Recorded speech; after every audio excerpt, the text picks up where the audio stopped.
Number 1. I'm an avid runner.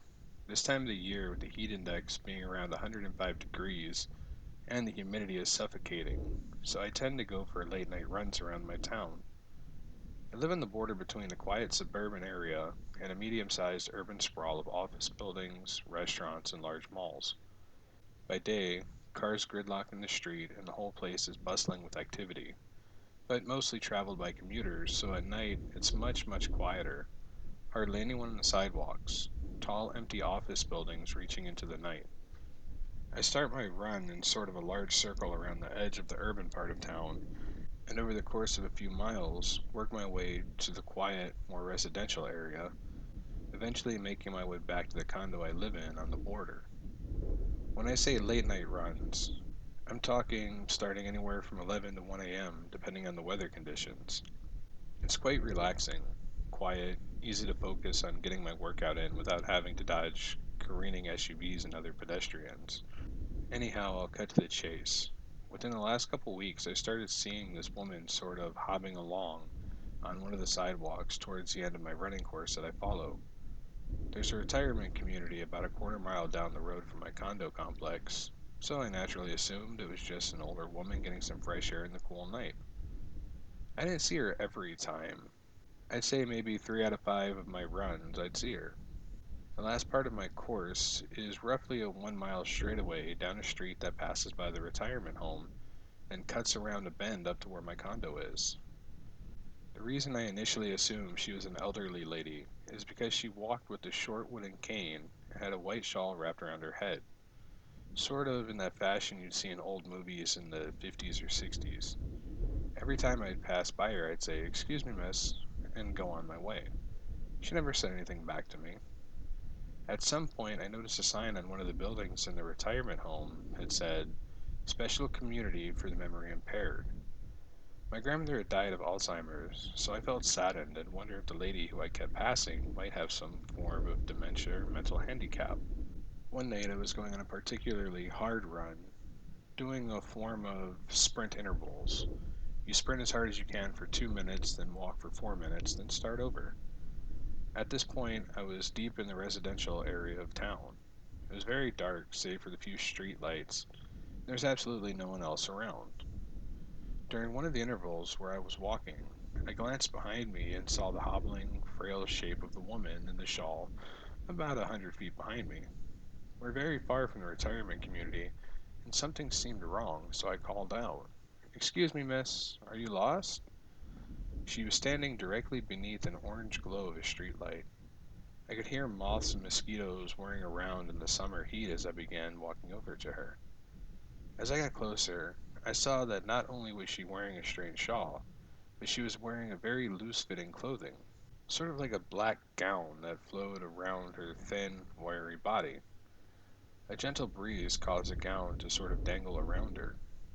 I still couldn't see her face because she had her hand raised up, pulling the shawl so I could only make out her wily eyes. I was just a few feet away now, dripping with sweat and wearing my torn up running clothes, looking pretty disheveled myself. "Ma'am, are you alright? You live at the home down the road, don't you?" As I was walking, I saw her eyes change from a look of bewilderment or confusion, or maybe both, into a look of intense focus.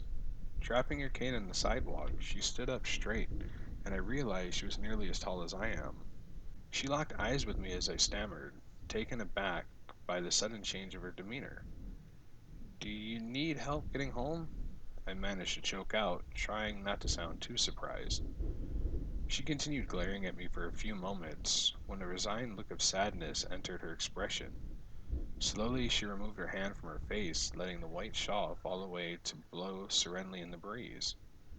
I don't know how else to put this. It may sound a bit insensitive, but this woman, she was horribly disfigured. In the dim orange light, and the shadows fell across us as trees swayed in the moonlight, it was hard for me to make out what exactly her condition was. She continued looking at me in a defensive, infuriated sort of manner. My guess was that she had suffered from some sort of severe chemical burn many years earlier and perhaps had not had access or been able to afford proper reconstructive surgery. The left side of her lips were peeled back. with a dark reddish purple gums and a few dangling yellow teeth exposed. All across her face were deep, wide scars.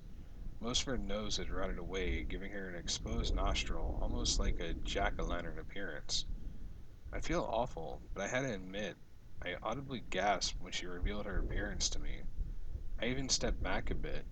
I was simply shocked at the extent of her injuries. I'd never seen something like that before. I tried to start again.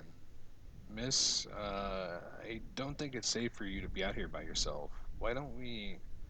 And that's when she began to shriek at me. Horrible, tortured wailing that drowned out the din drone of the crickets in the background. Why? Why? She screamed as if it was a demand. I was speechless. Miss, we should. Why? She kept wailing and wailing, louder than I thought such a frail looking person could possibly be able to. It was only a mile or so from the retirement home. I could easily just get there in a few minutes. Wait here, I'm going to find someone who can help you. I assured her as I began backing away and turning back the way I had originally been heading. I ran as hard as I could, still hearing her terrible shrieking in the distance. Soon I could see the lights of the retirement home coming up in the distance, the distant wail still echoing across the midnight scene. Suddenly I caught something in the corner of my eye and instinctively glanced over my shoulder, and she was practically right behind me, not even 20 feet apart, her mouth gaping menacingly and her wild eyes staring me down. There was no way that she could have kept up with me. At the very least, I would have heard her shuffling along as I ran down the sidewalk. Now she was completely silent, as if she was frozen, staring at me with her unbroken gaze and mutilated face. Now I was really starting to freak out. Look, I don't know what the hell is going on, but I'm going to get you help. Just stay here. I never sprinted that fast in my life, but in under a minute, I burst through the main doors of the retirement community and rushed to the front desk. Excuse me. A young, annoyed looking receptionist looked up at me condescendingly. I began to explain. One of the residents here, I think she's lost or disoriented. She. It looks like she was in some kind of accident. I saw her down the road from here, and I turned to point to the sliding doors that led into the lobby. Just outside the door, the woman stood scowling, her black gown billowing under her skeletal body and her stone cold, unchanging face gleaming in the light of the main entrance like a pale broken moon. The white shawl had fallen around her neck and her bald head, covered in purple veins and blotchy discoloration, stood out against the darkness. See, she's right there. I was barely able to keep myself from screaming. The receptionist looked over through the glass door. I don't know what y'all are trying to pull, but this bullshit got old 2 weeks ago. What are you talking about? She's right there. Look, I'm sick of you fools coming in here every night saying you saw the witch lady. Ain't nothing outside that door, and if you don't leave now, I'm calling security. Number 2. Blanca Leon, Tracy Russell, Jean McLaughlin, Gabriella Brown, Alice McGrail, June Larson, Claudia Inman. 7 girls that went missing a few years ago on December 12th. The only thing these girls had in common was that they were all 13 and they all lived in the same town. Race, interests, grades, social status, nothing else matched up. Blanca and Tracy were close friends, as well as Gabriella and June, but the others didn't know each other. Claudia was my little sister. The last time I saw her was when I was heading back to my room. I had snuck out to hang out with some friends and was reasonably tipsy when I saw her standing in the hallway. She was wearing a Snoopy shirt and pajama bottoms. Her red hair was tousled in every direction like she had just gotten out of bed. She just stared at me. I giggled and pressed my finger to my lips. Don't tell Mom and Dad. She didn't say anything, so I figured that was her way of agreeing to keep the secret. I kept on giggling as I slipped back into my bedroom. I wonder now if she was alone in the hallway. The next morning, I woke up to my mom screaming about Claudia being gone and to call 911 because there was blood on her bed. It wasn't blood, by the way. It was just red paint. Someone had taken the time to spill red paint all over the bed and to write number 7 on the wall.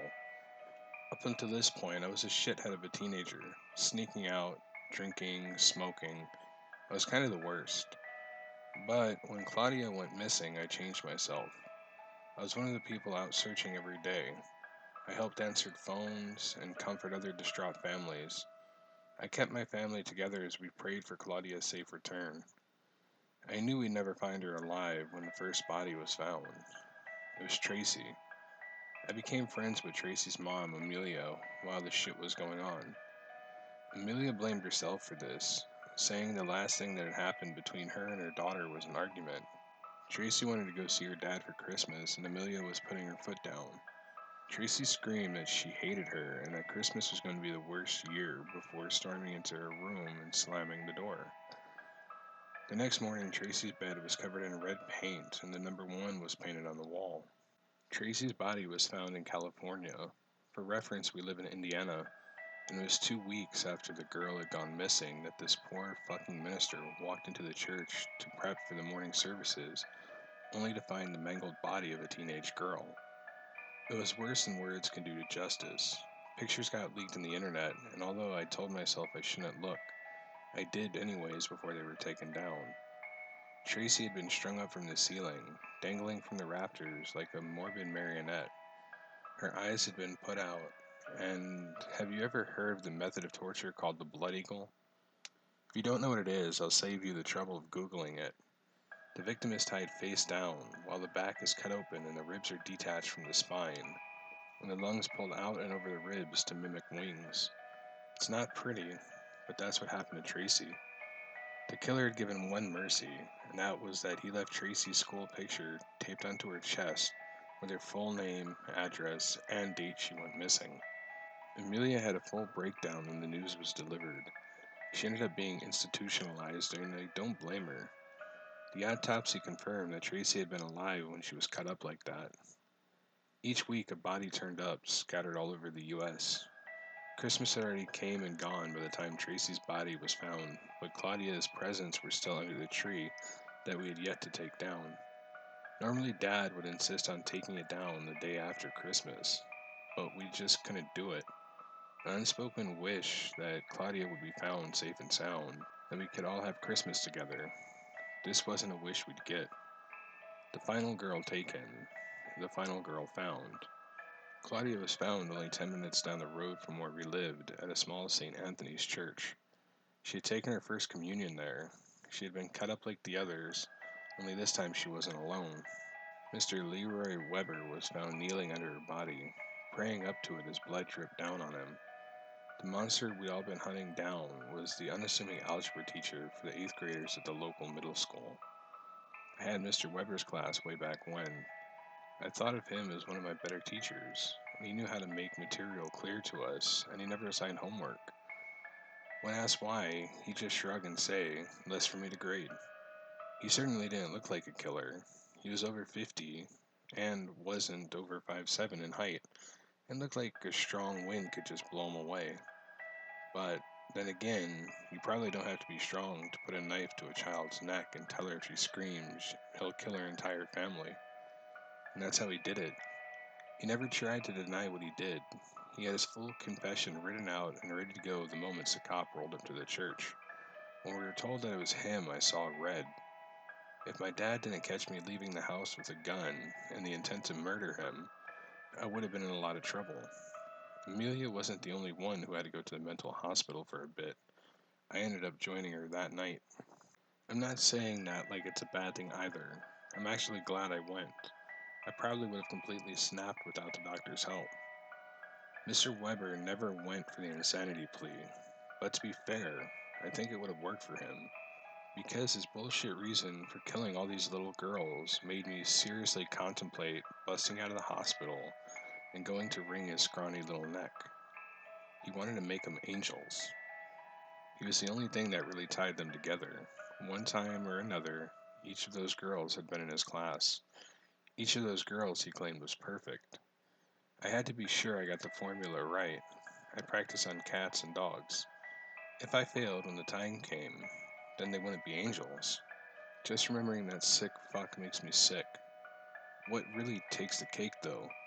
He thought by killing them and making them angels, they'd rise up in 3 days. He said this so calmly and proudly to the cops that it was without a doubt he was a loon. When he was reminded it had been more than 3 days that Tracy had died and, well, she was still very much dead, he apparently wigged out.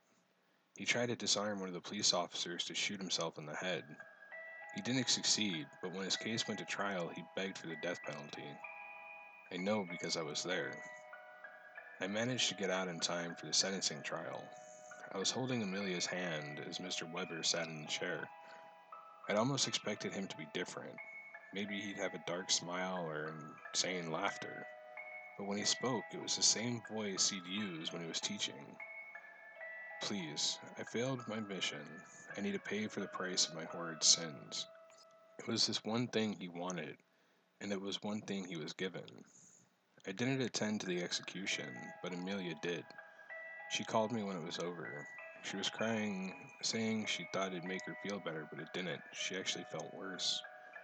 She almost killed herself after that, but I helped her get back into the hospital. We're still friends.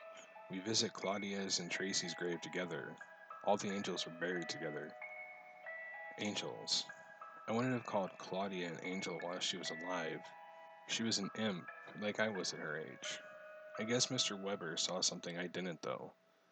See, after he was executed, I heard his stuff was being auctioned off on a serial killer memorabilia website.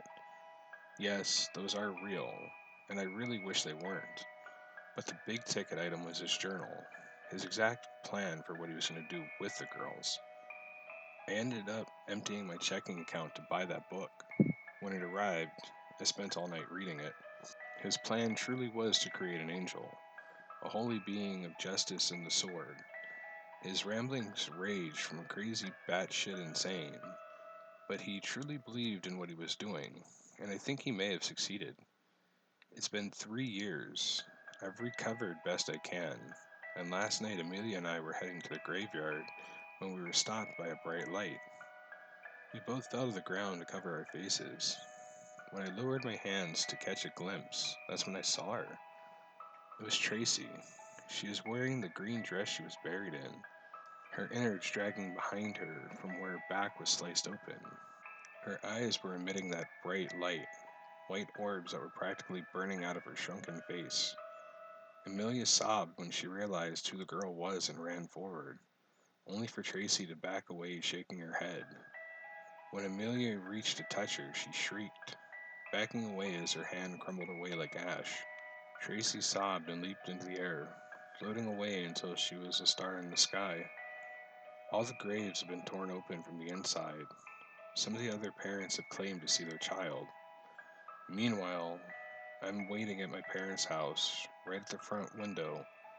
Right by my side are Claudia's unopened presents covered in dust. I hope she comes home soon, too. Number 3. She was hauntingly beautiful. If you don't pay attention to the bloodshot eyes widening at my every move, a pale face with plump, pink lips and straight white teeth that looked too big and too long to fit inside her small mouth. Delicate hands that casually pawed at the screen of my window, toying with me, her prey. Closing the curtains meant getting within an inch of the open window, and I wasn't taking that chance. Calling the police meant looking for my phone that I had lost an hour ago between cooking and discovering my unwanted guest. Did I lock the doors? I couldn't recall, and thinking made me lose focus, something I couldn't afford right now. Her eyes stayed on me wherever I went. Pupils dilated and soft scratching came from the nubs on her hand. I thought of asking, well, screaming at her to leave, but I was frozen. Staring back at her seemed wrong, and it made me hyperventilate and send acid to my throat, but turning away seemed deadly. She didn't seem to pose a threat, yet you could feel something radiating from her. It pulsed through my body. It made me gag and wither until I came close to looking away. She would smile for less than a second until my eyes locked back into her figure. I'm not sure if the sun shining helped the situation.